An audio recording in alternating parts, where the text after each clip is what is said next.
Hello बच्चों, let's see the question.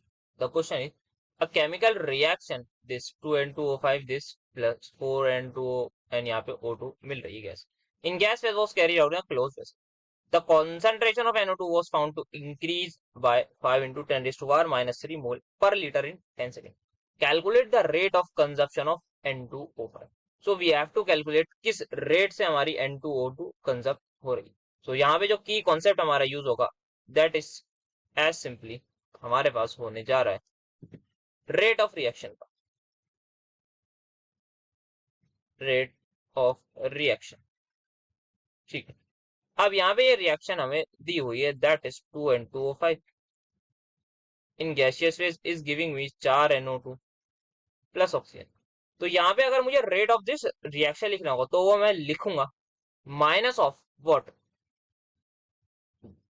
Delta के form में लिखते हैं DN2O5 डिवाइड बाय DT, और यहाँ पर ये आ जाएगा 2. क्या होता है यहाँ पे हमारे पास रेट ऑफ दिस, इसके साथ मैंने नेगेटिव साइन इसलिए लगाया है बिकॉज जो हमारे पास कॉन्सेंट्रेशन होगी वो उसकी डिक्रीज होगी.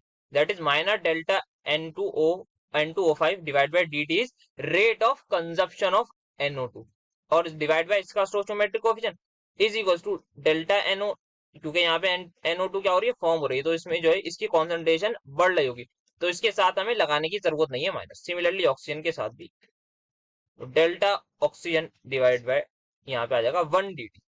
तो डेल्टा की जगह हम कभी कभी डी भी यूज करते हैं, तो we can also use D here, that is change के लिए, स्मॉल चेंज के लिए हम डी यूज करते हैं.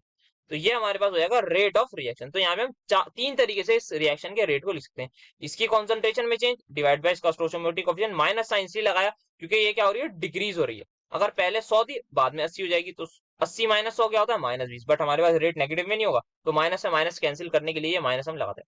सिमिलरली इसकी बात करें तो इसकी कॉन्सेंट्रेशन पहले 100 थी, बाद में इसकी कॉन्सेंट्रेशन पहले 80 थी, इसकी कॉन्सेंट्रेशन बेसिकली 0 थी, फिर 0 से 20 हो गई, तो 20 माइनस 0 क्या होता है, 0 होता है सर. यहाँ पे पॉजिटिव ही रहेगी, तो डिवाइड बाय इसका स्टोइकोमेट्रिक कोएफिशिएंट. अब हमें क्या दिए रखा है, हमें जो है वैल्यू इसकी दे रखी है, इसकी दे रखी है, बेसिकली यहाँ पर इसकी भी हमें इसकी दे रखी है, ठीक है. यहाँ पे 4 तो हमें पता ही है. हमें क्या निकालना है, हमें इस पूरे की वैल्यू निकालनी है. दैट इज क्या है हमारे पास, rate of consumption of NO2. जो हमारे पास रेट ऑफ कंजप्शन है किसका, N2O5 का, उसको मैं बताता हूँ किस तरीके से लिखते हैं. That is equal to minus of DN2O5 by DT. तो इसको मैं अभी के लिए लेट कर रहा हूँ x. तो यहाँ पे मेरे पास x/2 की जो वैल्यू है वो इक्वल आएगी इस पूरे. तो यहाँ पे इसकी अगर हम वैल्यू पुट करें तो यहाँ पे चेंज इन कॉन्सेंट्रेशन कितना दे रखा है, 5 into 10 raised to power -3 divide by यहाँ पे 10 दे रखा है टाइम एंड इंटू 4. तो यहाँ पे इसको कैंसिल करते हैं जल्दी से, तो यहाँ पे 2 1 जा जाएगा, 2 2 हो जाएगा.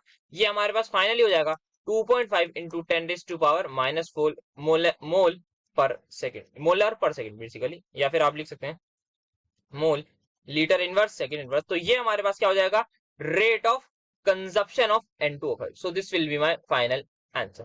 Hope you understood this well. Best of luck.